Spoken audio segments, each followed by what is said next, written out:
No vídeo anterior, né, tinha um pequeno erro aqui na equação que eu corrigi agora, só para mencionar isso.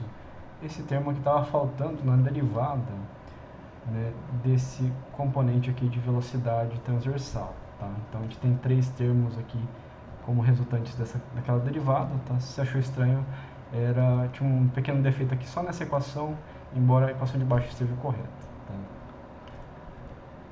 Então, a gente vai fazer agora um exemplo, né, de aplicação de coordenadas cilíndricas, né? Num caso que é bem claro isso, na verdade, né? E é um exemplo interessante, né? Porque ele tem bastante aplicação para engenharia mecânica. Né? Então, a gente tem uma parte da superfície da câmara que pode ser representada por uma espiral logarítmica R igual a 40 exponencial de 0,05 θ em milímetros. Né? Então, isso aqui está descrevendo o raio dessa espiral, né, em função de θ, né, com coordenadas cilíndricas aí. Onde θ é dado em radianos, né, e o R está dando em milímetros.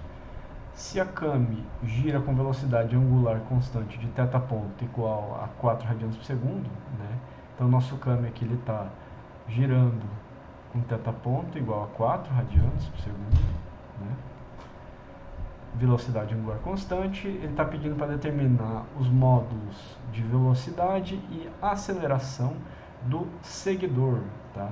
Que é esse componente aqui do nosso mecanismo. O que é câmbio e seguidor? O câmbio é uma superfície, né, que é projetada para induzir algum movimento linear no que a gente chama de seguidor aqui. Né? Então essa superfície espiral tem um formato específico aqui para induzir um tipo de movimento aqui nesse seguidor. O seguidor ele é restrito a se movimentar só numa linha reta aqui. Né? Então ele tem um roletezinho aqui, uma rodinha, né? Que está ligada numa haste aqui. Né? E isso aqui tem essa liberdade para se movimentar somente nesse sentido, nesse caso. Né? É um mecanismo bastante útil aí para transformar um tipo de movimento rotativo, né, em um movimento linear nesse caso. Então a gente vai quantificar nesse problema a velocidade e aceleração, né, o módulo da velocidade e aceleração dessa nossa espiral. Então vou passar aqui para o nosso quadro. Primeira coisa então, né, extrair os dados aqui do nosso problema. O raio de trajetória nosso, né, segue aquela equação de espiral logarítmica, que é R igual a 40 exponencial de 0,05 θ em milímetros, né? Bom lembrar dessa unidade. Velocidade angular é constante, igual a 4 radianos por segundo, né? Então a aceleração angular do câmbio ela é zero. Né? Para 30 graus, né, a gente quer determinar, né, o módulo de velocidade e o módulo de aceleração. Então, só para deixar as unidades numa mesma base, estou transformando aqui 30 graus em radianos, né? Se quiser usar aquele macete que eu ensinei em outro exemplo, né, é só fazer a mesma coisa. Então, 30 graus vezes π em radianos, dividido por 180 graus, né, dá π sobre 6 radianos aqui de 30 desse ângulo. Né? Como que a gente vai fazer? Né? Primeiro de tudo, vamos tentar entender o sistema de coordenadas aqui para descrever esse sistema. Né? Então, eu defini a origem zero aqui no centro dessa espiral, tá? E vetor posição R, né, que é o nosso, que tem módulo que a gente já tem dado na expressão, ele está ligando essa origem até, né, o ponto de contato do rolete com o câmbio, tá? Que é esse vetorzinho mostrado aqui na figura. Portanto, a direção radial, para a gente descrever o movimento, ela vai seguir essa mesma linha reta do vetor R, né? E direção de zero até o rolete, né? Então essa direção aqui, né? Diferente de coordenadas normais, diferente do eixo normal, né? O eixo radial ele aponta meio que para fora da trajetória, né? E a coordenada transversal, né, ela é perpendicular a R e aponta no sentido de crescimento do θ, né? Então a gente tem aqui esse eixo transversal. A gente quer achar então módulo de velocidade e módulo de aceleração. Né? Peguei aqui as equações de posição, velocidade e aceleração em coordenadas cilíndricas. Né? O R é Rzinho UR, né? Velocidade é r ponto o r mais r θ ponto o θ. E aceleração é r dois pontos menos r θ ponto quadrado, o r, mais r θ dois pontos mais 2r ponto θ ponto.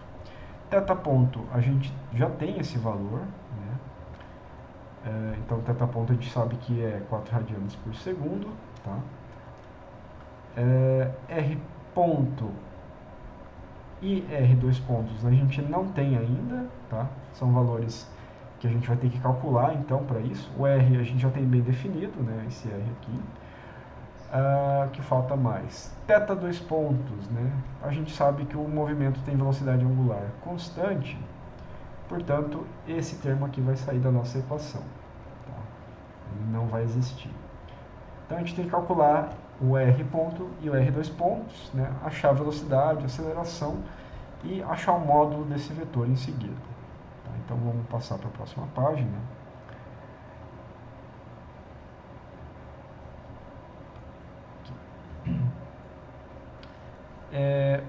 A gente tem a equação do R aqui, que é 40 exponencial de 0,05 θ, né, em milímetros aqui. Vamos derivar esse termo, né? O único termo aqui dentro dessa equação variando no tempo é o θ, né? Então R ponto vai ser 40 vezes 0,005 vezes θ ponto, faltou esse termo aqui, ó. Ainda bem que eu vi aqui. 40 vezes 0,005 vezes exponencial de 0,005 θ. Simplificando isso, né, 40 vezes 0,005 dá 2, vezes θ ponto exponencial de 0,005 θ. Isso aqui é o nosso R ponto, beleza. R dois pontos, para o nosso caso, vai ser a derivada do R ponto, que vai dar 2 vezes θ dois pontos, exponencial de 0,05 θ, mais 2 vezes θ ponto vezes a derivada da exponencial, que é 0,05 vezes θ ponto, vezes exponencial de 0,05 θ. Simplificando essa expressão, a gente tem então exponencial de 0,005 θ, que é o termo comum, vezes 2θ dois pontos, mais 0,1 θ ponto quadrado. Tá? Só simplifiquei a expressão de cima ali. A gente sabe que a aceleração angular é zero, né? Θ ponto é 4 radianos por segundo e θ, no instante que a gente quer saber, é π sobre 6 radianos. Tá? Então, a gente pode substituir esses valores no R ponto e no R dois pontos, calcular esses valores, né? Coisa simples aqui, e a gente obtém R igual a 41,06 milímetros, R ponto 8,21 milímetros por segundo e R dois pontos igual a 1,64 milímetros por segundo ao quadrado. Né? Então, o raio ali de trajetória é 41,06, a variação desse raio está sendo 8,21 milímetros por segundo naquele instante de tempo, né? E o R dois pontos, a aceleração, né, desse RI é 1,64 milímetros por segundo ao quadrado. E agora a gente vai pegar esses resultados para calcular a aceleração ali do Kami mesmo, né, usando aquelas coordenadas cilíndricas aqui. Tá? Então vamos passar a página novamente. Substituindo aqueles valores, o que a gente vai ter então? Velocidade, né? Aqui eu estou repetindo aquela equação para coordenadas cilíndricas. É só a gente substituir o R ponto, o R e o θ ponto aqui, né? Substituir os valores diretamente. Vou calcular essa multiplicação aqui e a gente obtém o vetor de velocidade do nosso Kami, né? Aquele contato entre o Kami e o seguidor, mais especificamente, né? Que nesse instante de tempo que a gente está analisando tem essa cara aqui, né?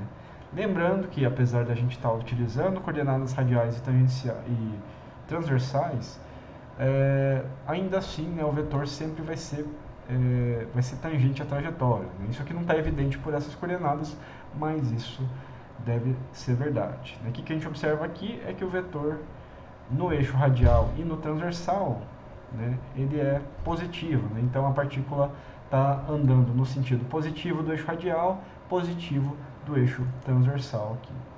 Módulo de velocidade, nesse caso, é 164,44 milímetros por segundo. Né? Como que a gente calcula isso? É só fazer um módulo de V aqui. Né? Raiz de 821 quadrado mais 164,24 ao quadrado. Tá? E a gente tem essa expressão de módulo de velocidade, que é o que o problema estava pedindo em seu enunciado. Né? Agora a gente faz a mesma coisa para aceleração, a mesma análise, né? E a gente obtém então que a aceleração, estou repetindo aqui a equação de aceleração com coordenadas cilíndricas, né? E a gente pode substituir os valores todos, né? Lembrando que o R, o θ dois pontos, é zero, então esse termo aqui não vai existir, né? E a gente vai ter aqui, né, 1,64 menos 41,06 vezes 4 ao quadrado em UR, mais 0, que é o R vezes θ dois pontos, aqui é um mais, tá? Mais 2 vezes 8,21 vezes 4, que é esse termo aqui, tá? Em U de θ. Calculando esses valores todos aqui, a gente tem então aceleração igual a menos 655,32 no eixo radial, né, o R, mais 65,68 U de θ, aqui no caso no eixo transversal. Então a gente vê que a aceleração daquele ponto que a gente está calculando, né, do CAMI, ela é negativa no eixo radial, né, e positiva no eixo transversal aqui. Né? Então, no eixo radial, provavelmente, o CAMI está desacelerando. Não quer dizer que a velocidade é negativa, mas que essa velocidade está tendendo a diminuir nesse instante de tempo aqui. Se a gente calcular, então, o módulo dessa velocidade, a gente vai ter, né, é só fazer o mesmo procedimento que a gente fez anteriormente, o módulo da aceleração vai ser 658,6 milímetros por segundo quadrado, que é o que o problema estava pedindo aqui nesse caso.